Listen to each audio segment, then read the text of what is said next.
الحمد لله نحمده ونستعينه ونستغفره ونؤمن به ونتوكل عليه ونعوذ بالله من شرور أنفسنا ومن سيئات أعمالنا من يهده الله فلا مضل له ومن يضلله فلا هادي له ونشهد أن لا إله إلا الله وحده لا شريك له ونشهد أن سيدنا ومولانا محمدا عبده ورسوله أما بعد فأعوذ بالله من الشيطان الرجيم بسم الله الرحمن الرحيم لو أنزلنا هذا القرآن على جبل لرأيته خاشعا متصدعا من خشية الله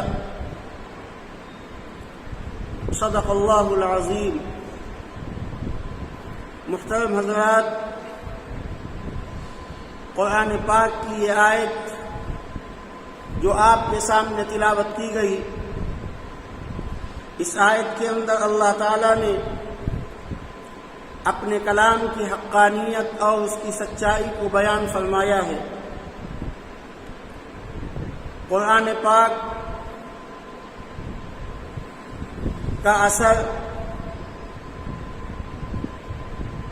اور اس کی صحیح آفرینی گفتگو سے آج ہم اور تمام مسلمان ناواقف ہیں. اللہ تعالیٰ نے ببانگ دوہل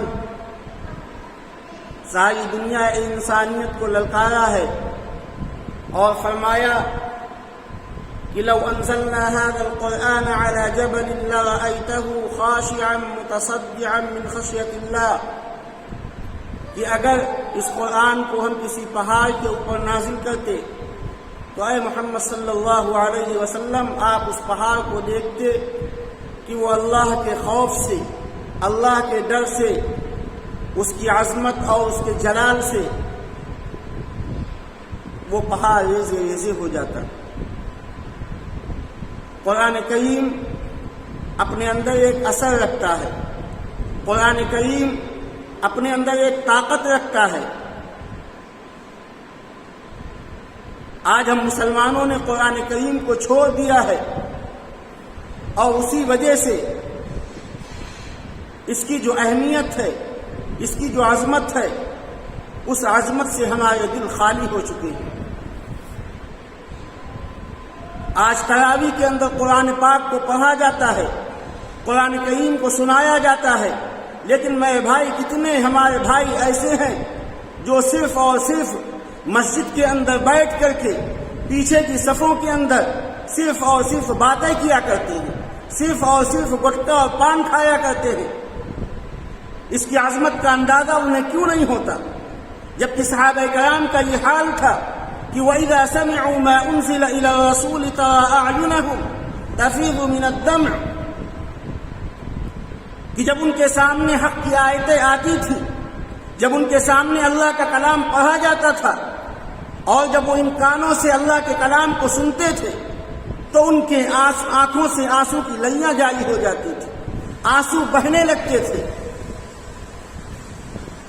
آج قرآن کریم کو ہم نے چھوڑ دیا ہے، اس لیے قرآن کریم کی عظمت اور اس کی اہمیت ہمارے دلوں سے نکل گئی ہے. اللہ کے نبی صلی اللہ علیہ وسلم اور آپ کے بعد میں صحابہ کرام رضوان اللہ علیہم اجمعین کا کیا معمول تھا؟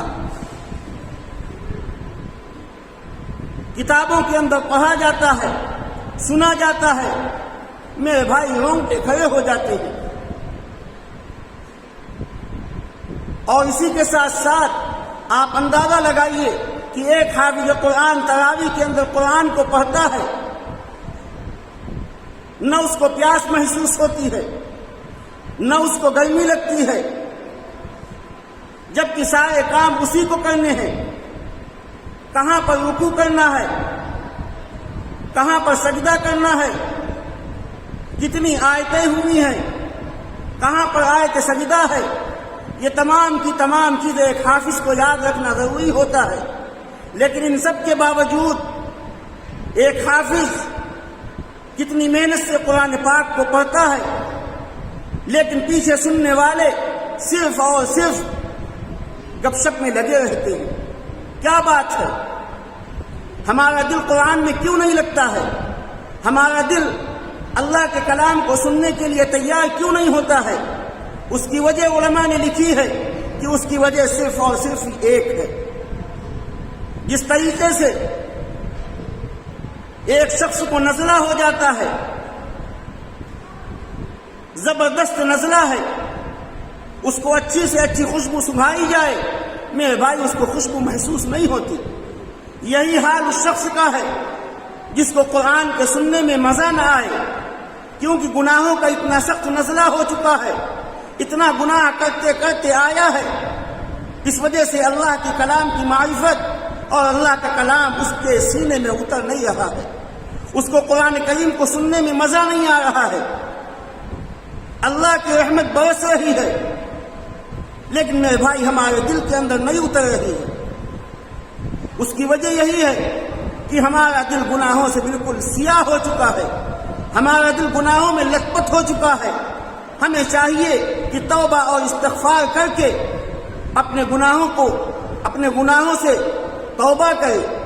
حضرت عبداللہ ابن مسعود رضی اللہ عنہ نے ارشاد فرمایا تھا کہ اطلب قلبک فی ثلاثۃ مواطن، کہ اے لوگوں اپنے دلوں کو 3 جگہوں کے اوپر ٹٹولا کرو، اپنا احتساب کیا کرو، اپنے دل کو ٹٹولا کرو 3 جگہوں کے اوپر. عند سماع القرآن، کہ جب قرآن پڑھا جائے تو دیکھو کہ ہمارا دل اس کے اندر لگ رہا یا نہیں لگ رہا ہے. قرآن پڑھا جائے اور دل نہ لگے، آگ جلائی جائے اور گرمی محسوس نہ ہو، کھانے کے اندر نمک ڈال دیا جائے اور نمک کا ذائقہ محسوس نہ ہو، ایسا نہیں ہو سکتا ہے. ایسا نہیں ہو سکتا ہے. بوتل کے اندر ٹھنڈا پانی بھر دیا جائے اور اس کے اثرات باہر نظر نہ آئے، ایسا نہیں ہو سکتا ہے. تو حضرت عبداللہ ابن مسعود رضی اللہ عنہ نے ارشاد فرمایا کہ اے لوگوں اپنے دلوں کو 3 جگہوں کے اوپر ٹٹولا کرو. عند سماع القرآن، جب قرآن پڑھا جائے تو یہ دیکھا کرو کہ دل لگ رہا ہے یا نہیں لگ رہا ہے. وفی مجالس الذکر، اور ذکر کی مجلسوں کے اندر اپنے دل کو ٹٹولا کرو کہ ذکر کرنے میں مزہ آ رہا ہے یا نہیں آ رہا ہے، ذکر میں حلاوت محسوس ہو رہی یا نہیں محسوس ہو رہی ہے، ذکر کرنے کے وقت اللہ کا خوف دل کے اندر اتر رہا ہے یا نہیں اتر رہا ہے. وفی اوقات الخلوہ، اور خلوت کے اوقات میں جب اکیلے ہو، جب تنہائی میں ہو، تو اس وقت یہ دیکھو کہ اللہ کا ڈر، اللہ کا خوف، اس کی عظمت ہمارے دل کے اندر ہے یا نہیں ہے. اور آگے حضرت عبداللہ ابن مسعود رضی اللہ عنہ نے ارشاد فرمایا فَإِن لَّمْ تَجِدْهُ فِي هَٰذِهِ الْمَوَاطِنِ، اگر تم ان 3 جگہوں کے اوپر اپنے دل کو موجود نہ پاؤ، فَاسْأَلِ اللَّهَ أَن يَمُنَّ عَلَيْكَ بِقَلْبٍ فَإِنَّهُ لَا قَلْبَ لَكَ، تو اس وقت تم اللہ سے دعا کیا کرو کہ اللہ تمہیں ایک ایسا دل دے دے جو اللہ سے ڈرنے والا ہو، اللہ کا خوف کرنے والا ہو، اللہ سے لو لگانے والا ہو، اللہ کے سامنے رونے والا ہو، اللہ کے سامنے گڑگڑانے والا ہو، اللہ کی طرف رجوع کرنے والا ہو. ہمارے بزرگوں کے یہاں کیا چیز تھی؟ یہی چیز تھی ہمارے بزرگوں کے یہاں کہ جب قرآن پاک کو پڑھا جاتا تھا تو اس طریقے سے اس کے اندر محو ہو جاتے تھے کہ میرے بھائی حضرت علی کرم اللہ وجہہ کے سلسلے میں خود آتا ہے کہ نماز کے اندر ان کی کیا حالت ہوتی تھی. تیر لگا ہوا ہے لیکن نماز کے اندر اس تیر کو نکالا جاتا ہے اور کھینچا جاتا ہے، پھر بھی حضرت علی کرم اللہ وجہہ کو ذرہ برابر کی تکلیف محسوس نہیں ہوتی ہے. تو قرآن کریم کی ہم عظمت کو سمجھیں. تراوی یہ سنت مؤکدہ ہے. آج ہمارا نوجوان ایک قرآن کو سن کر کے مسجد سے دور ہو جاتا ہے. کیوں؟ کیونکہ اس نے ایک فارمیلٹی کو سمجھ لیا ہے کہ یہ فارمیلٹی ہے. نہیں، پورے رمضان المبارک کے مہینے میں پورے مہینے تک تراوی کو ہمیں ادا کرنا ہے. یہ فرمان ہے امام الانبیاء محبوب کبریہ حضرت محمد مصطفیٰ صلی اللہ علیہ وسلم کا ہمیں اور آپ کو اگر محمد رسول اللہ صلی اللہ علیہ وسلم سے محبت ہے تو ہمیں چاہیے ان کے فرمودات کو، ان کے ارشادات کو ہم سینے سے لگائیں۔ اللہ تعالی ہم سب کو عمل کی توفیق نصیب فرمائے۔